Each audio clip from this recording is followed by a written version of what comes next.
মাছ মাংস বিরিয়ানি পোলাও যা কিছুই সামনে থাকুক না কেন তার সব কিছু বাদ দিয়ে আপনাকে গরম ভাতের সাথে এই ভর্তাটা খেতেই হবে। আমি চ্যালেঞ্জ করে বলতে পারি, মাত্র 2টি উপকরণ দিয়ে যে এত মজার আর লোভনীয় একটা ভর্তা তৈরি করতে পারবো তা কখনোই ভাবিনি। এটা ভর্তা না, বলতে হবে অমৃত। এই ভর্তাটি আপনি কখনোই খাননি, আর যদি একান্তই খেয়ে থাকেন কোনো বড় রেস্টুরেন্ট অথবা হোটেলে খেয়েছিলেন হয়তোবা। আসসালামু আলাইকুম দর্শক, পান্নার পাকশালায় সবাইকে স্বাগত জানাচ্ছি আমার আজকের রেসিপিটি দেখার জন্য। আজকে আমি আপনাদের খুবই মজাদার একটি ভর্তা রেসিপি তৈরি করে দেখাবো, যা দিয়ে আপনি 1 প্লেট ভাত 1 নিমিষেই শেষ করে ফেলতে পারবেন। তো এজন্য আমি এখানে কিছু টমেটো আগে থেকেই ধুয়ে নিয়েছি। এবার এগুলোকে কেটে নিচ্ছি। আমি মাঝারি সাইজের 3টা পাকা টমেটো ভালোভাবে ধুয়ে তারপর এরকম গোল গোল করে চাক করে কেটে নিচ্ছি। এবার এখানে কিছুটা লবণ ও অল্প একটু হলুদের গুঁড়ো দিয়ে টমেটোর সাথে সবকিছু মিশিয়ে নিতে হবে। এখন টমেটোগুলোকে ভেজে নিব।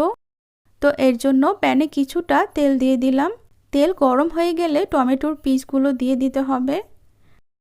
আর সবগুলো টমেটো দিয়ে দেওয়ার পর প্যানটাকে ঢেকে দিলাম। কিছুক্ষণ পর ঢাকনা খুলে সবকিছু উল্টে পাল্টে দেব। টমেটো সেদ্ধ হতে কিন্তু খুব বেশি সময় লাগে না।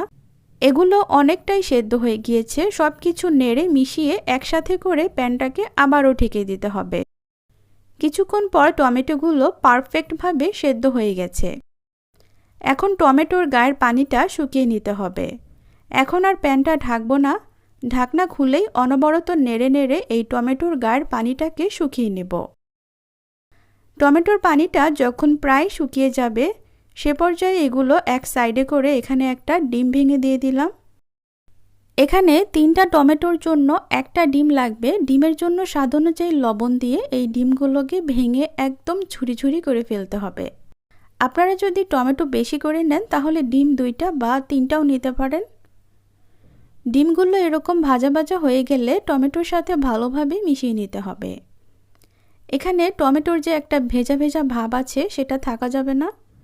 টমেটোর গায়ের পানিটা একদম শুকিয়ে নিতে হবে। যখন দেখবেন এই পানি শুকিয়ে একদম তেল বের হয়ে গিয়েছে, ঠিক সে পর্যায়ে নামিয়ে ফেলতে হবে। এই টমেটোর গায়ের পানি শুকিয়ে যাওয়ার পর এটা আর বেশিক্ষণ নাড়বেন না। পানিটা শুকিয়ে যাওয়ার সাথে সাথে উঠিয়ে নিতে হবে। প্যানে আরও কিছুটা তেল দিয়ে দিলাম। এখানে দিয়ে দিব কিছু পেঁয়াজ কুচি ও আস্ত কাঁচামরিচ। এই পেঁয়াজ ও কাঁচামরিচটাকে হালকা বাদামি কালার করে ভেজে নিতে হবে। পেঁয়াজ কুচি ও কাঁচামরিচ এরকম ভাজা হয়ে গেলেই উঠিয়ে নেব।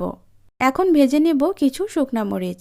আপনারা যে যেমন ঝাল পছন্দ করেন সেই রকম বুঝে মরিচটা বাড়িয়ে বা কমিয়ে দিবেন।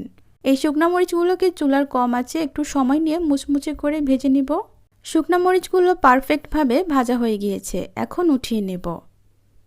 ভর্তা করার জন্য কিছু শুকনা মরিচ নিয়ে নিলাম।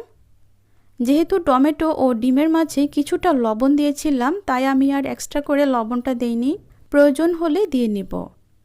আমার আজকের রেসিপিটি আপনাদের কাছে ভালো লাগলে অবশ্যই আমার ইউটিউব চ্যানেলটি সাবস্ক্রাইব করবেন ও লাইক কমেন্ট করে জানাবেন কেমন হয়েছে। শুকনো মরিচটা ভালোভাবে চটকে নেওয়ার পর এখানে ভেজে রাখা কাঁচা মরিচ ও পেঁয়াজও দিয়ে মেখে নিলাম। এবার ভেজে নেওয়া টমেটো ও ডিম দিয়ে মেখে কিছুটা সরিষার তেল দিয়ে দিচ্ছি। সবশেষে কিছুটা ধনেপাতা কুচি দিয়ে মেখে নিলে ভর্তাটা একদমই রেডি। গরম গরম ভাতের সাথে এই ভর্তাটা খেতে কি যে মজার আমি আপনাদের বলে বোঝাতে পারবো না। এই ভর্তাটা পোলাওয়ের সাথে খেতেও কিন্তু খুবই ভালো লাগে। যে কোনো অতিথি আপ্যায়নে আপনারা এই ভর্তাটা রাখতে পারেন। আমি গ্যারান্টি দিয়ে বলতে পারি এই ভর্তা খেয়ে সবাই আপনার প্রশংসা করতে বাধ্য হবে অবশ্যই। ভর্তাটি একবার বাসায় ট্রাই করবেন আর আমাকে কমেন্ট করে জানাবেন।